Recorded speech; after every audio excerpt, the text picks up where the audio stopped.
a lot of people would always say, oh, well, like, you can't put yourself online and not expect hate back. But like, I've done nothing to like deserve this. I don't know these people. And so I've definitely built up a thick skin. Now when I get like online hate or bullies, anything like that, I say I give it 24 hours. I can be as emotional and talk to everyone about it. And then like 24 hours pass and I need to move past it. So I kind of give myself like a set time frame to be sad, be angry, and like shit talk to like my mom. And then the next day it's like, okay, new day, clean slate.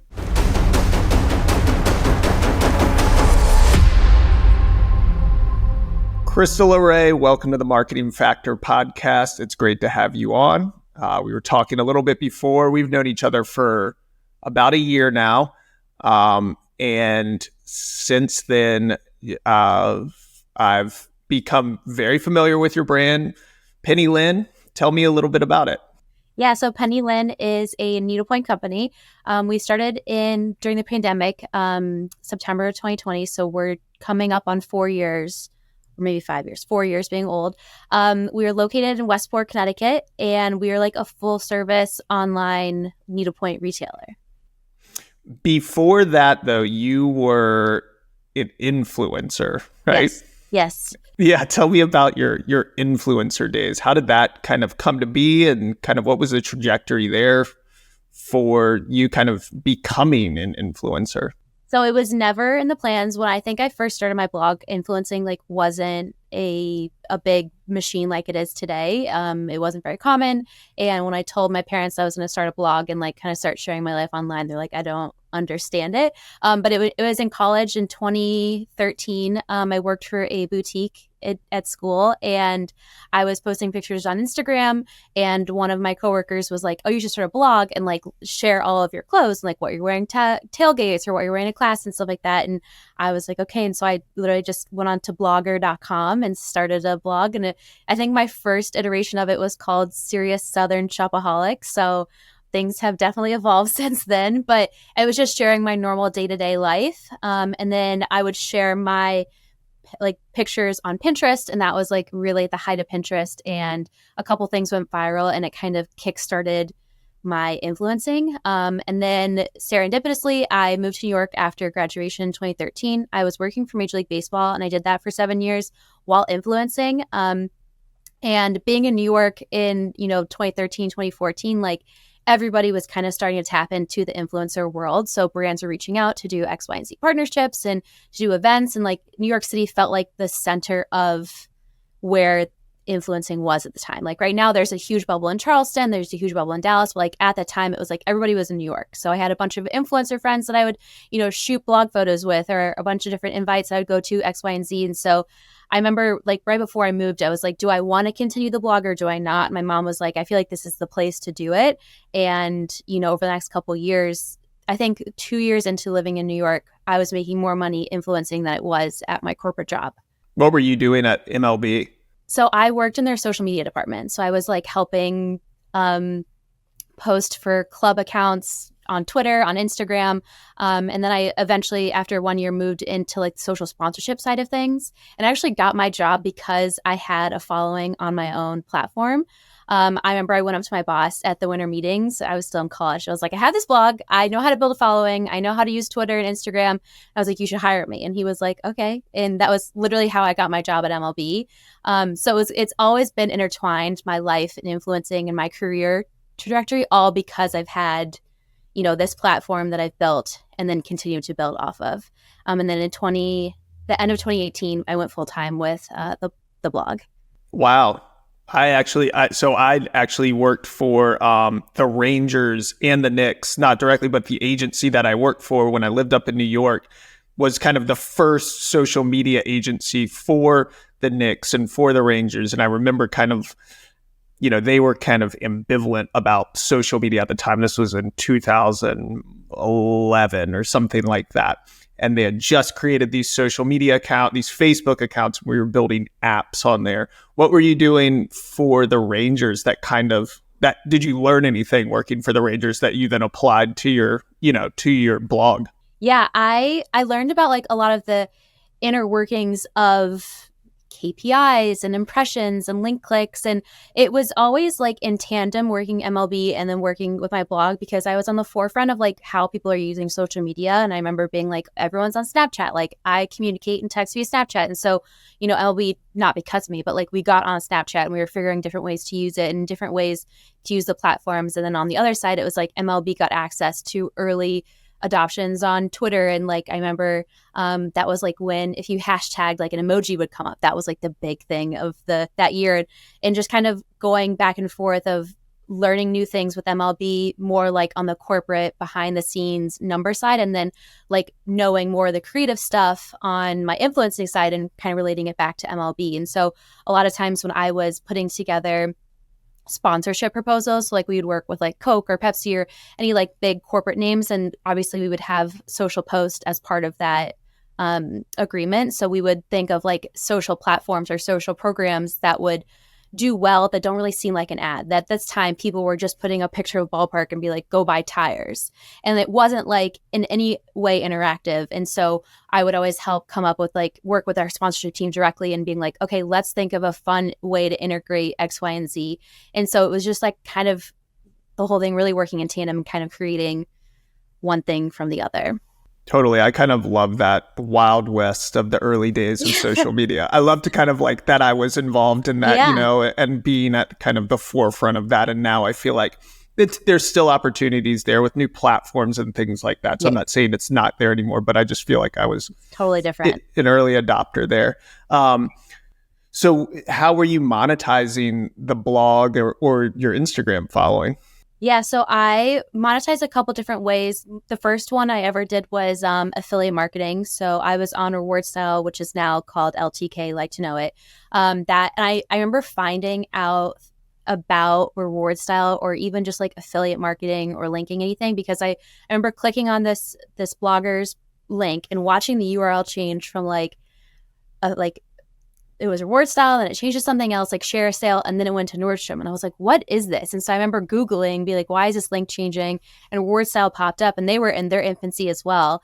And I applied, and I got on their platform, and I think they maybe had like 50 partners at the time. And so you just start linking. And I remember I like linked something on Pinterest, and I made a couple dollars from that. And as a college kid, I'm like, cool, like beer money, this is awesome.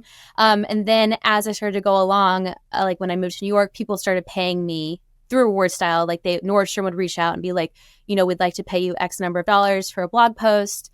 And then that kind of spiraled more and more. And then I think in 2016, maybe, I signed with a management company, Estate Fag. And so they were basically like, we'll handle pitching you, we'll handle like doing everything. Because again, like at the time I was influencing, but I was also had this career with MLB, and I really couldn't handle both. It was just me. And so they came to me, and actually my old rep from Reward Style worked for Estate 5, and she was like, we should, reach out to her. And so I worked with them up until last year when I unofficially stopped blogging, which we'll get to obviously. But I was with them for, I think, 6 or 7 years, and they were great. And so I would make money through that, and they would take a percent. But really affiliate marketing and then like brand deals were like my two big revenue streams. Yeah, I guess my question always for influencers is, especially you, I mean, your entire adult life, people have been able to kind of watch you grow up, right? I mean, through college. Does it ever, how do you kind of, how do you deal with that emotionally? And and do you ever feel like you're sharing too much or anything like that, especially now that you have children? Yeah.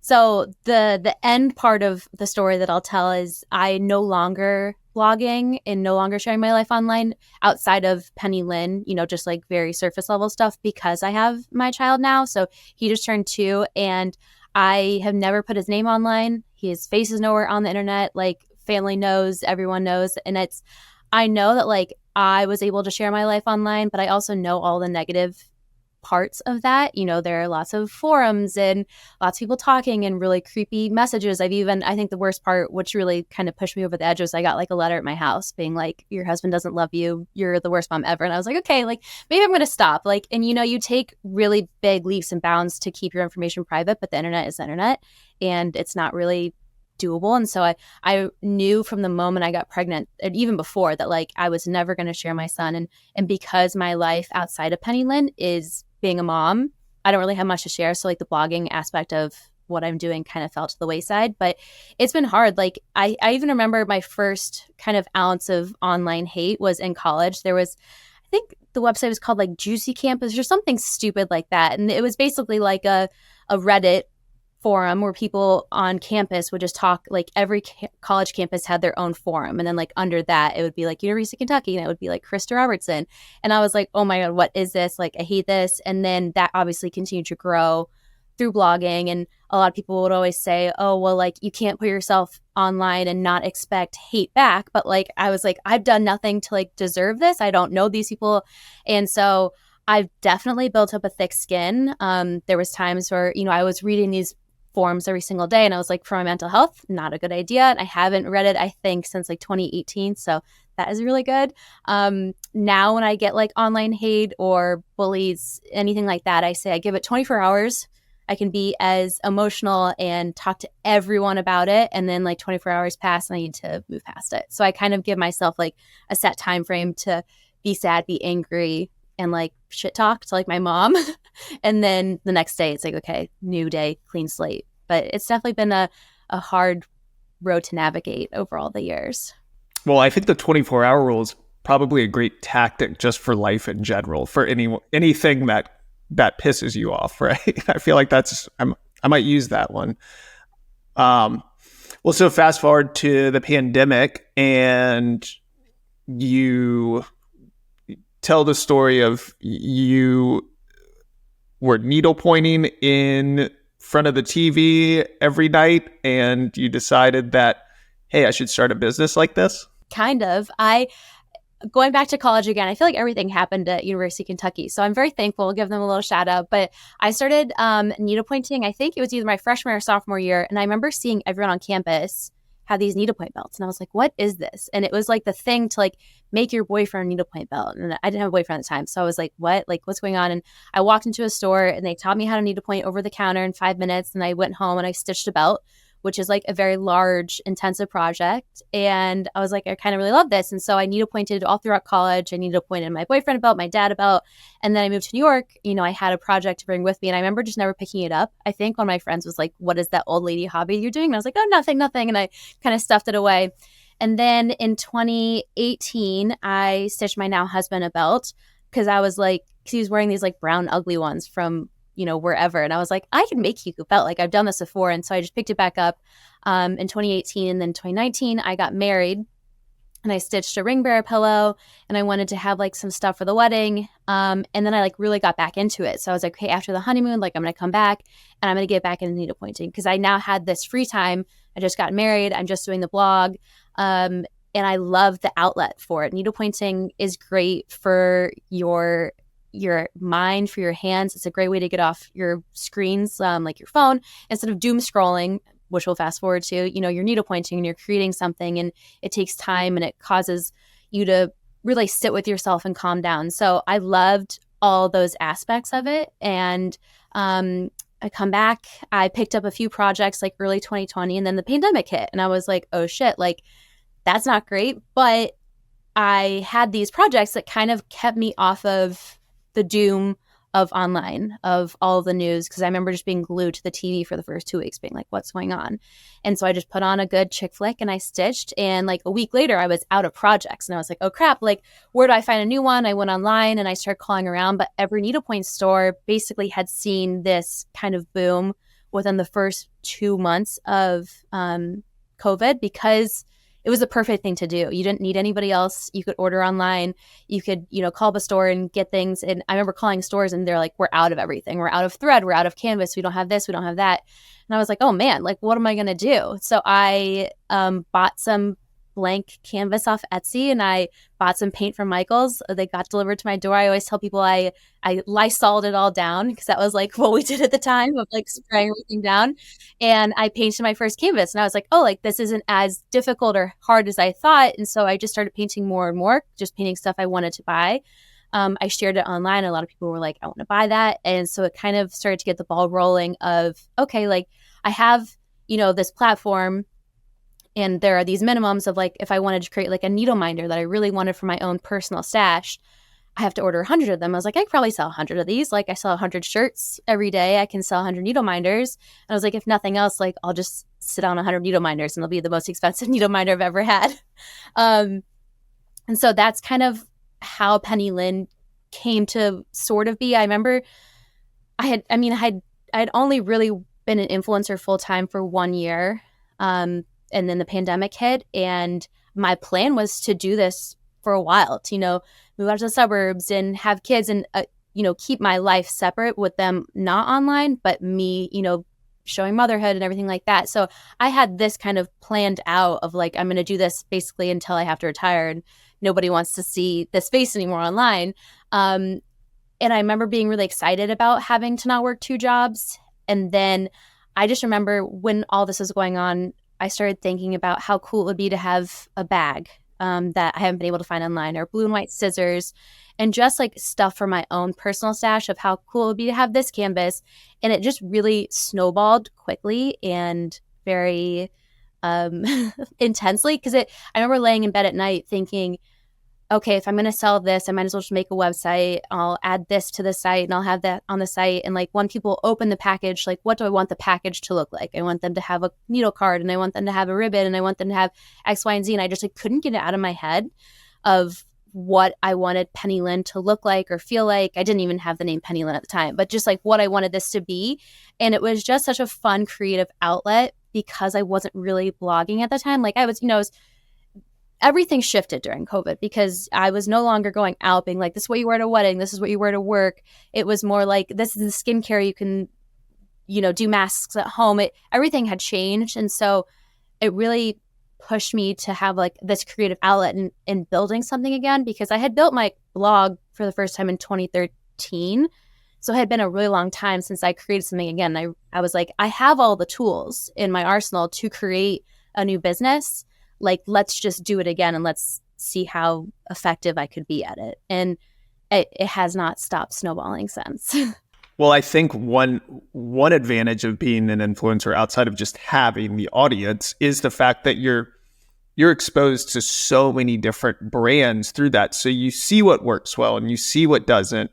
And so you're able to kind of develop this brand, like you said, in your head and how you want it to look, how you want it to feel, what you would want to experience when you got, the needlepoint kit, how you want to build your stash out. So it's almost like you're manifesting in a way this business, and then you're just kind of putting the pieces into place from there. How do I build a website? Oh, it's pretty easy. You just go on Shopify, you choose a theme. It's not that hard. How do you pick a logo out? Oh, that's not that hard either. You can I could do this myself. I could do whatever. You're an artist. So having kind of just almost the vision for it is really not the hardest part, but it's one thing that you have to have, and you have to be passionate about it in order for something to just take off. People could say, hey, you already had an audience. It's, you could have started anything, but really you love needle pointing. It's your passion. You saw the vision of how this should be created, and then the chips kind of fell from that. Yeah. So so when you actually started, selling them online, did they immediately just was there a moment where you were like, you just turned on the website and people just started buying them and it hasn't stopped since? Yeah. It's a really crazy story. I spent, I think in May I had officially decided to start selling things, and I'm painting this Ralph's coffee cup, and as I'm painting it, I'm watching Schitt's Creek, and so everybody was watching Schitt's Creek during the pandemic, and so I was like, oh, that'd be really cute for a canvas. So I made that while I was painting it, and I made this, and I was like, okay, really I have enough to start a collection and to launch with, I think we called it the pop culture. So it was we had a bunch of different sayings and Schitt's Creek stuff, and then this Ralph coffee cup, and then we had a couple bags and accessories. And I was like, if I'm going to make this, if I'm going to do it, I'm not just going to do it small. I'm going to really try and make something out of it. I don't really remember if I thought this was going to now be my job and this big life-altering decision I made of like pushing publish on the site. But I had started Instagram. I had like kind of pushed people from my platform over there. There's also like a really large needlepoint community, and especially during COVID, like everyone was getting into needlepointing. So it was just the perfect storm, I guess, in many ways. And I was okay. I set a launch date. I said September 14th. Like, this is when we're going to launch. This is the site. Like, sign up for email notification. I remember, like, at the very beginning, I was like, I need to collect emails because, like, you have Instagram, but there's not as many people that you can convert. And so I said, if you sign up for our emails, then you get early access to shop. It was like 1 hour early access. And I sent out a code. And I kicked my husband out of the apartment, and I like moved all our furniture out, and I had everything lined up around my entire 1-bedroom apartment. And I called my friend over, and we just hit publish. And I truly did not know what to expect. I had just spent 6 months really getting everything ready. I had painted everything myself. I had outsourced it to my mom and to my friend and to literally anyone who could help me paint. And I made all these kits. I had just truly spent the past 6 months only doing this. And I pushed publish. And I have a video of it. I like filmed the whole day of like, I didn't know what to expect. And so I was just sitting there watching, and we had Shopify, the live feed on my TV. And you just see these numbers going up and up and up. And I was like, holy crap. And like within the first like 10 minutes, we had sold like $20,000 of stuff. And I was like, holy shit. I was like, maybe we're on to something. And I remember having this, I think it was a goal in the back of my mind. I said, if I could sell $10,000 worth of stuff, I'm going to buy myself like a charm for my charm bracelet. And I remember telling that to my friend. She's like, I think you can buy that charm now. And we sold out of everything except for 2 items that day. And I was like, holy crap, like this is amazing. And this is so much fun. But also like on the flip side of the coin, I was like, holy crap, like I don't have anything to sell. Like I always say you have to have inventory to make money, and you have to have things to sell to, make this into something bigger. And so I was like, oh my God, I sold out of everything. And it took me so long to get this all ready. Like, what am I going to do next?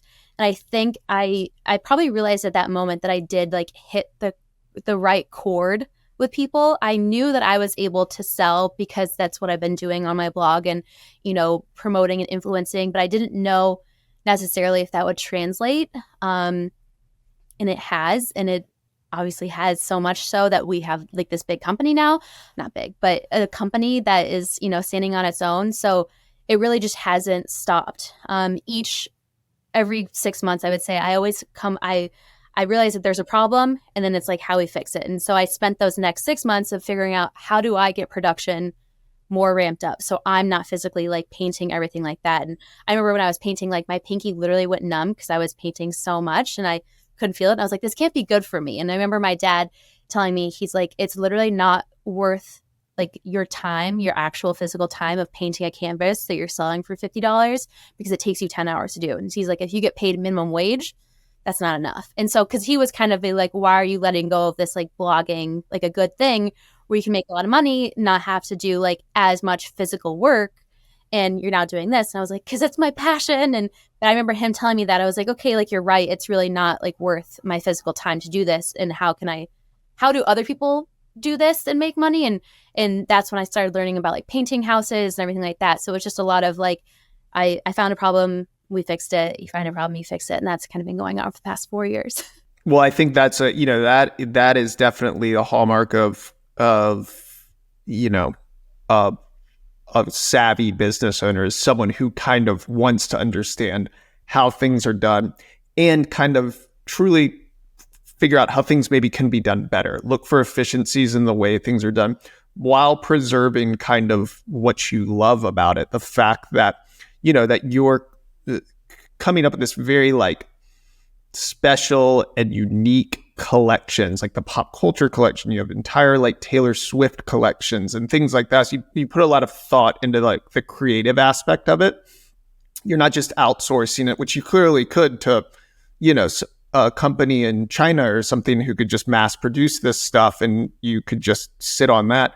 You're actually investing the time and energy into going out and figuring what it takes to kind of make those improvements. One thing that I think is like, really cool that you did was this kind of pre-launch campaign where you're collecting emails. There was this Tim Ferriss blog post from like 2014 or 2015 on like how to launch a brand. And basically it was like, have like a, this like launch campaign where you're just collecting emails through, social sharing and stuff like that before you launch anything like that.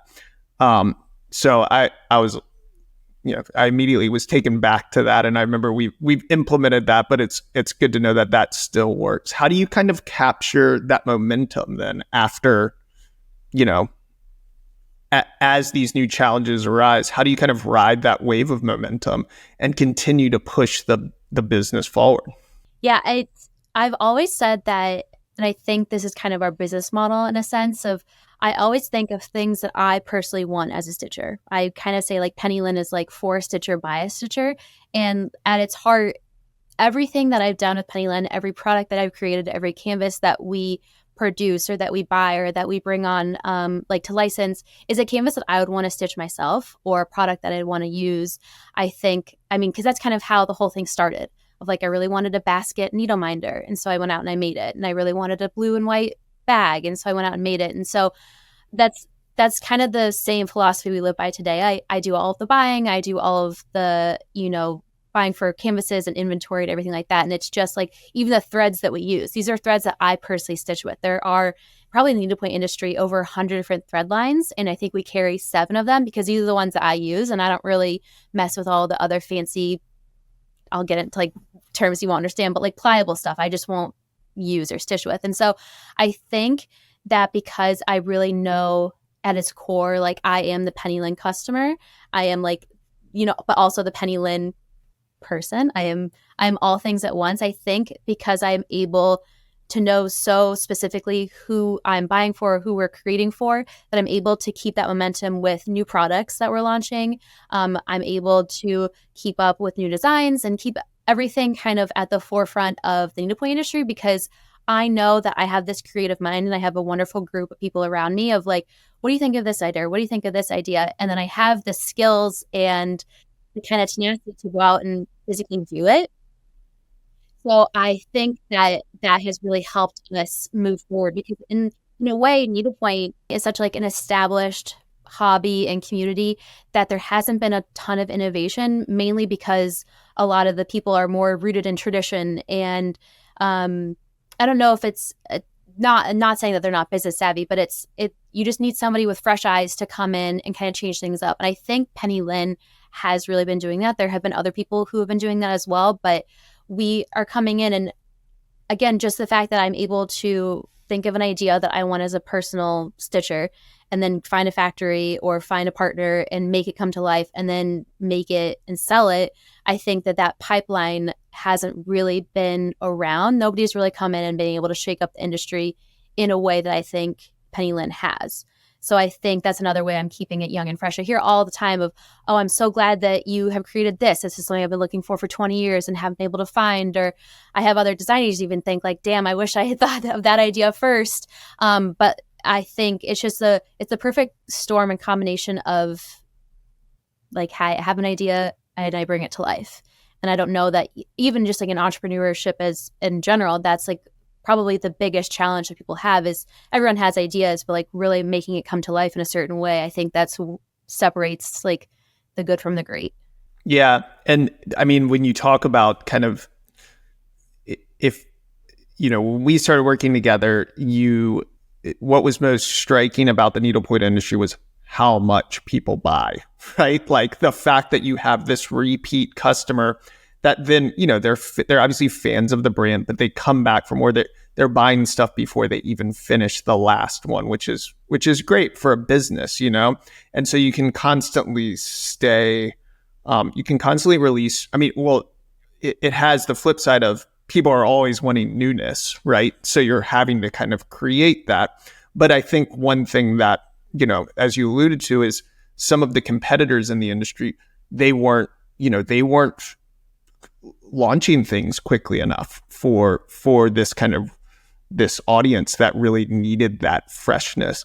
Do you find that you're attracting a younger audience completely, or does it seem to be, you're still getting people in, their 70s and 80s who still love needlepointing? I think it's probably a little bit of both, leaning more towards young. Like if I look at our demographics in all the platforms that we're able to get demographics from, we are like really strong in the 25 to 34 category. Obviously, like 99% women, but every time I share my demographics with someone outside of the industry, they're always like, wow, I did not expect it to be skewed so young. So I do think that I'm really targeting, again, like I'm targeting me, like my generation of people, girls who are coming out of college, girls who are becoming first-time moms. But there are also a ton of people, and I've seen this by people who come into our showroom that are much older, that are parents with kids in high school, kids in college, grandkids, everything like that. And so I know that we're able to appeal to like the masses. I do think that I probably skew a lot younger than older, more traditional stores that have been around for many years. I obviously don't have like demographics on who all shops at bigger stores, so I don't know fully to compare, but I have to assume that we are hitting a younger demographic. And even just recently, like needlepoint went like viral on TikTok in January, December into January, and that was like a whole new crop of people who are on TikTok who I know demographically are young and who are in college and even younger than when I am. And so we had this huge opportunity, going back to like you have to have inventory to sell. A lot of people start rebuying in January. I started buying in November, December to, get things off the books by end of year for tax season. So we had a ton of inventory in January ready for this new year. And we were able to really capture all of the people that were new to needlepoint because we had everything in stock, and like we then sold out. But it was great because we became not only like the person to go to from TikTok, and we kind of had a little bit of viral success on TikTok as well, but then like those have been repeat customers. And I just know that like a lot of the needlepoint industry is not on TikTok. A lot of stores aren't there, designers aren't there. And so there was a good handful of myself and other designers that were, and I think we all really saw major success from that like virality. But it's again, like going back to platforms, like you need to be at the forefront, even if you don't want to be on it. Like there are people who want you there in different places. So I definitely think skewing younger. So when you see something like that happen, it going viral on TikTok, are you adjusting your messaging? Are you, what are you doing to kind of keep up with, to capture that demand? Yeah, I saw TikTok going viral and I was like jumping in with 2 feet, like totally underwater. I loved it. I was so happy because with my content creation background, I'm able to film a video, for 10 minutes in front of my phone. I'm able to edit it down within, a couple hours. I'm able to then turn around this 3 or 4 minute video that is engaging, that is quick, that is, when I think of a video that I like to watch, again, I'm always thinking about what appeals to me as a consumer. I need somebody who speaks quickly. I need somebody who's not saying or like. I need no spaces. So I like really chop up my videos. And I remember one person maybe a month ago was like, your videos are too choppy. And I was like, that's just how the internet lives. You need to keep their attention. I knew that I needed to have a catchy opening phrase and I needed to show people like right away. And so because I had this background in talking to my phone for the past 10 years, I hopped on TikTok, and I'd already had a TikTok platform, just like through the blog and my personal one, but it really shifted to needlepoint. I remember, and I even talked to you about this, I remember on TikTok videos at the bottom, there would be that search bar of like suggested of, if you're watching a video about a dog and they mention a dog leash, that search bar at the bottom usually is about that dog leash. I remember seeing on TikTok, in one of the videos, the search bar was like a beginner guide to needlepoint. And I was like, say less, I'm in. And so I recorded like 10 different videos. I remember in my captions writing beginner guide to needlepoint and hashtagging beginner needlepoint, everything like that. And looking at how many TikTok videos I could watch to see if that search bar ever changed, and then using those keywords and putting them into the videos. And I think like even now, if you ever see that search bar and you click on it, I'm the first 5 videos, which I think is really exciting. So if people are searching needlepoint, I'm coming up, I'm teaching them how to needlepoint, how to stitch. A lot of our messaging in January and February was all about beginner stuff and beginner canvases. And we put together beginner kits, and we sold out of like, I think 300 beginner kits within like an hour.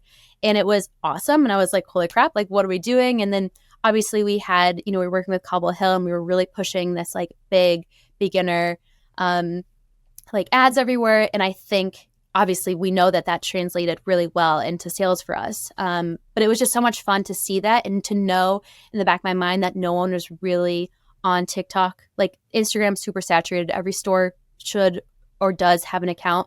But I knew that TikTok and kind of striking while the iron's hot, there was a very small window to get at like the top of this. And I was partnering with other influencers who were on the platform, and, you know, we were cross promoting, and I just really took advantage of that wave. And I think I was just riding high.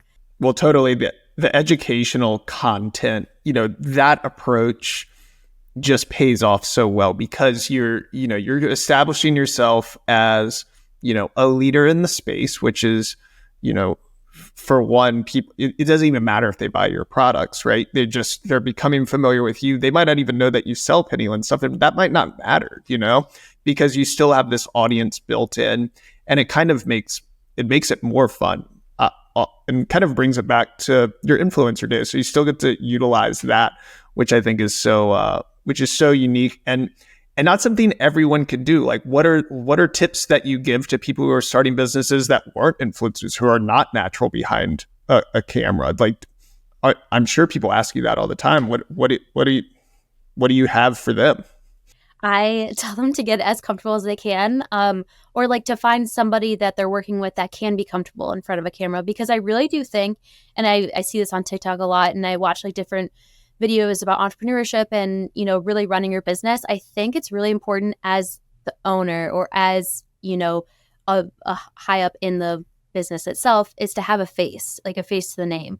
So like when I think about, you know, you're rooting for somebody, you want to have that connection to them. You want to feel that personal connection. Like when I think about, and I've used this example with you a bunch, is like when I think about Hill House, which is a dressing room right now, I think about Nell Diamond, and like she's the CEO and founder. And I think about how connected I feel to her because I see her post behind the scenes, and I see like I'm on her like Instagram channel, and I'm on these different things that I now feel more connected to the brand because I feel connected to Nell. And I always kind of use her as like a shining star when I think of a really good person who uses the personality behind the business. And I like to think that I run Penny Linn that way. So when people see me, you know, they think a lot of times I do get called Penny, but they want to support me because I'm someone that they can connect with. And so whenever somebody comes to me and asks, you know, how to start this or how to start that, I always say, like, you need to find a way to connect with your customers. And the best way to do that is to talk to them face to face, is to get on Instagram, to get on stories, to get on lives, to get on TikTok and talk to them. And in different ways, you know, you find maybe if you're not comfortable, you know, talking in front of the camera, maybe you pre-record instead of going live. Or if you like don't like the way your voice sounds or don't like how you look that day, maybe you're recording with yourself behind the camera and you're like panning out in front of everything. But I think connecting and having that personal touch really does separate big brands, because you think of somebody like a Walmart. I know we all know like who owns Walmart, but it's like they don't have like a face or a connection. They're too corporate in my mind. And I feel like people are kind of wanting to get away from supporting these massive brands and starting to focus on brands they can connect to and feel connected to. Where, I mean, it might be a parasocial in a way, but like having that connection, I'm like, okay, I'd rather shop at Penny Linn than shop somewhere else because I know Krista and I really like how she gives off, you know, information or anything like that. Or like when I'm shopping for dresses, I'm going to go to Hill House first because I just feel connected to the brand in a certain way. Yeah, shout out Hill House. I just got one of their catalogs in the mail, and well, I mean, I think that's the challenge a little bit, right? It's staying authentic and continuing to put yourself out there, and for some that is challenging. You know, I know that a lot of brands we work with don't have that built into their DNA, right? But I think that it goes a long way to do that, especially if you're narrow in what you're offering, right? You are of a very specific, product line that you are offering and staying true to. You're not trying to get out and now sell dresses or anything like that, or anything else outside of that yet. But for the, there's so much to talk. It might not seem like for, someone's like, well, where do I even start? People have heard all of this 1,000 times. There's a lot to talk about. I mean, it's interesting to learn how to needlepoint for one. There's there's the education aspect, but then, everything else that you kind of bring to the table there that makes it kind of fun, and just introducing new products and talking about the inspiration behind the products, all that stuff really does, you grow kind of this, you become more like passionate about the brand as a consumer, I think. And I think that, from what I've found from talking to different founders, they all want, it all comes down to that being just authentic piece. And I think that as long as you can stay true to that, even if you remove yourself from the business eventually, as long as the DNA is in that, this is what Krista wants the business to be like, and you've set it up for success, I think that it can still continue to grow. How do you kind of, as you're growing, seen the success even just in the year that we've worked together, that you've opened a retail space, you've opened stores, you're launching new products, but you're still staying narrow. How do you kind of know which way to chart the path forward and determine where you should invest your time and your money? Yeah. I think it's always a little bit of just throw something at the wall and see what sticks. I know like our showroom in Westport came out of the fact that I needed, bigger space to hold all of our stuff. I needed somewhere that people could come. We only had one employee who lived in Chicago at the time, so it wasn't like I needed a place for employees, but now we obviously do. But I remember I just needed a space to get out of my house. And we got this space, and I remember it was much bigger than I think I needed, but now much smaller than I need now. And it had this front area, and I was like, I don't know what I'm going to do with a front reception area basically. And I was like, well, I could turn this into a showroom. And so it was kind of we have a needlepoint store. I'm sandwiched between two needlepoint stores that in both directions are 15 minutes apart. And then if you go closer to New York, there's 4 more down that way. So I was like, I definitely am not trying to open a store. I'm just going to have this showroom that if people wanted to stop by or wanted to pick up their order, they can have it. But it wasn't a huge investment of I'm opening a store and I need to find people to staff it. And it was just, so I was calling it a showroom. And so we have been able to see how we've grown here, and we've been able to hire employees and have a place for them. And we've seen so many people started to walk in that I'm like, okay, do we need a retail store? We've had so much foot traffic that I wasn't expecting that I'm like, okay, maybe the next step would be a retail location to kind of get the experience that they're not getting now. And it's kind of that idea of, again, just seeing what works by trial and error. I didn't think I wanted a retail store, but now maybe I do, because I've seen that people can come in and they're not getting the experience that I want them to have when they walk into Penny Linn, because we're really back here, packing orders, and it's a mess, and it's a full house every single day. And you don't really get to see the canvases in a way that I know I would as a shopper. And so that is something we're trying to figure out. But if you asked me a year ago when I signed this lease, I would have been like, I am nowhere near the position to open a store. We have nowhere near the amount of money to open a store. And so it's kind of just figuring out what works and what doesn't. And then always going back to, if we're launching a new product or a new canvas or a new thread line, anything like that, it's what do I want as a stitcher? What am I kind of missing in the marketplace? I remember acrylic is we launched it last March, and it's become our bestseller that we've ever done. And it came out of the idea of that I really like putting finished needlepoint into acrylic trays, but acrylic was really expensive and it had a really long turnaround time. And I didn't like how inaccessible it was. And so I was like, okay, I'll just make my own. And that's what we've done. And so it's always just about kind of finding that thing that I want or that the business wants and investing in that. And I remember one time, 2 years ago, we did a line of finished needlepoint, because I had so many people reaching out being like, can you just stitch this pillow for me? Or can I just buy this pillow? But if you were to buy the canvas and then pay somebody to stitch it and then pay somebody to have it finished, it's going to be super expensive. So I looked into investing into finished needlepoint, because that was a really big trend. And I was like, okay, this is going to be it. I'm so excited. And we did not sell them. They did not move at all. We sold maybe 30. And I was like, oh my God, I had just bought, our first round of stuff. And I was like, this is not good. And so we eventually got rid of the inventory over the next 2 years, but it's a lot of trial and error, just seeing what works and what doesn't. We realized with that launch of finished needlepoint is that our customers want to stitch their own. the very first question I got when I launched those is like, will you have this in canvas form? I want to stitch it myself. I was like, I won't, but I need to. And so we're actually launching those pillows, those exact designs, we're actually launching next week on canvas form. So like 2 years later.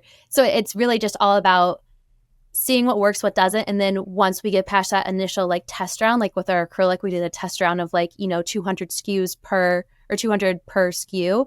And now we're like ordering larger and larger quantities and investing in that and investing in different sides of acrylic and different colors or different X, Y, and Z and just going forward with that. And same thing with like investing in a possible retail space down the road and just kind of figuring out what works as we go along. I don't have the most business plan, set in my head. I know that was like, even when we were like working with Cobble Hill, it's like, what are you launching next week? I was like, I have no idea. Like, it's kind of just like off the cuff and what we have ready for that week or that day and kind of slotting it in to where we can just push it live and be ready to go.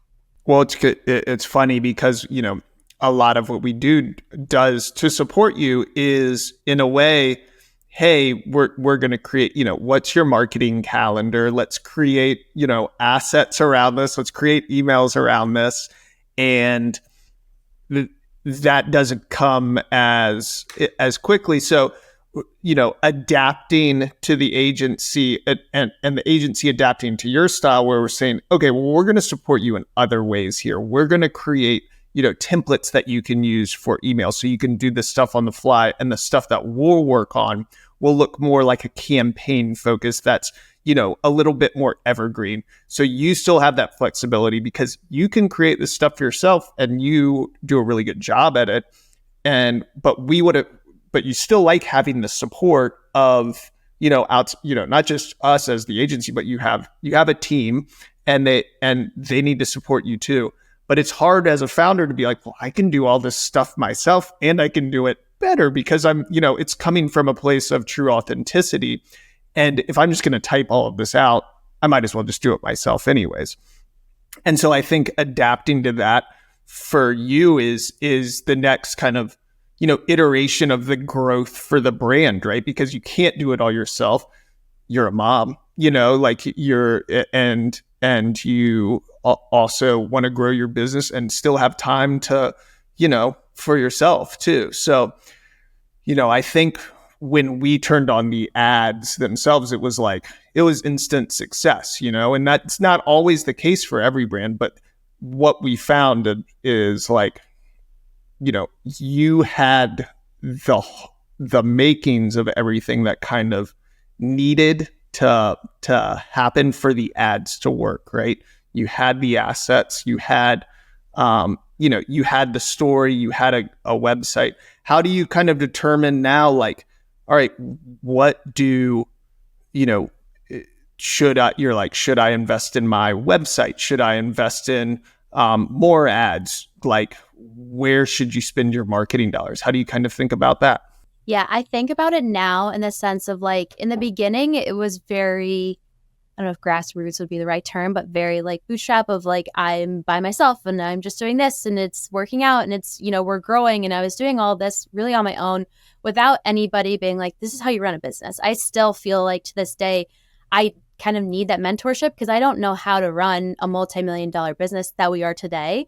And I don't know if it's a little bit of imposter syndrome or what, but I never fully feel like I should be doing this or running this. And so like going back to that marketing calendar, I don't have a marketing calendar. It's just like, I'm able to get this out this week or this next week. And I think like a big thing for this year that I've really been focusing on is taking and investing in making Penny Linn like a legitimate brand. So like we just hired a bookkeeper, like we've hired Cobble Hill.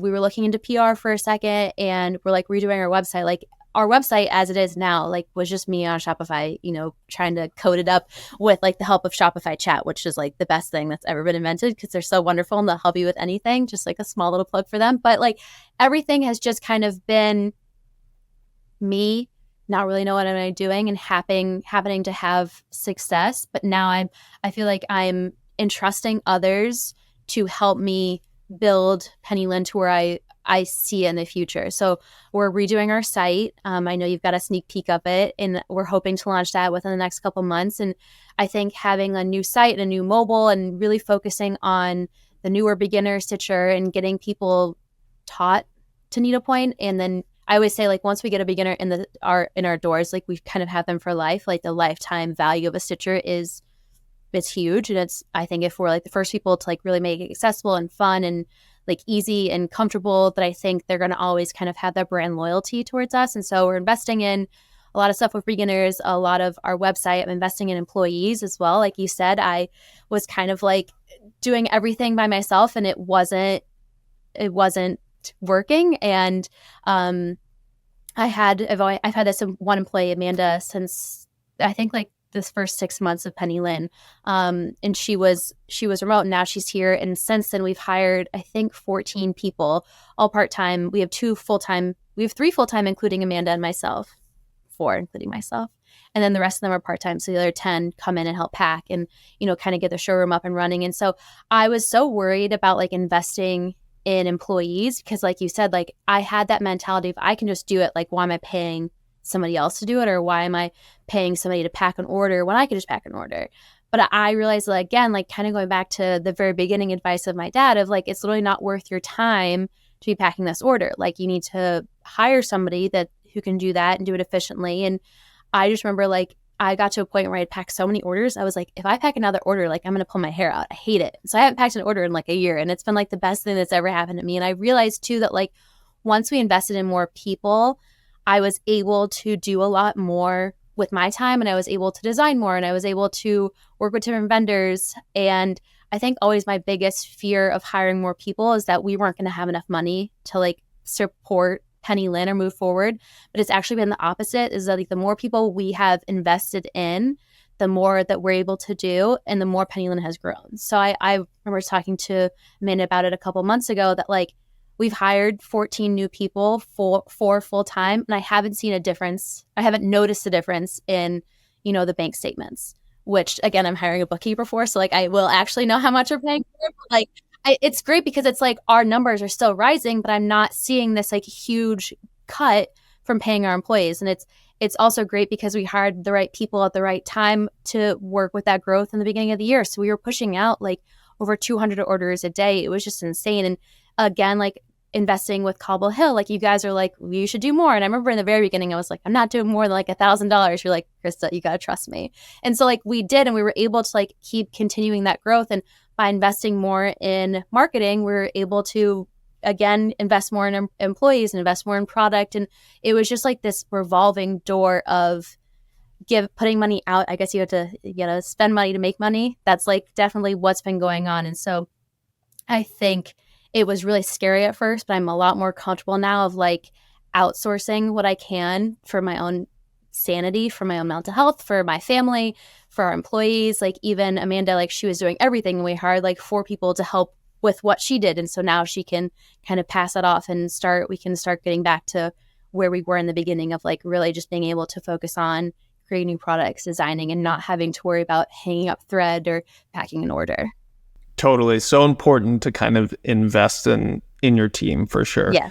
Krista, it has been awesome to have you on the Marketing Factor. I was so excited to have you on, and I'm glad we were finally able to make this happen. Where can people find you online if they're interested in needlepointing or just kind of learning more about you? Yeah, so I am on Instagram at Penny Linn Designs. I am on TikTok as Krista Robertson without the N, so it's Krista Roberts. So our website is pennylinndesigns.com, but will soon be pennylinn.com. And then my personal Instagram account, which I never post on, is Krista Robertson. And your Substack, of course. Yes, and my Substack, which I need to start getting better about and pushing. But yes, I'm officially on Substack under Krista and Penny Linn. So amazing. Well, it's so great having you on. Yeah, thank you so much.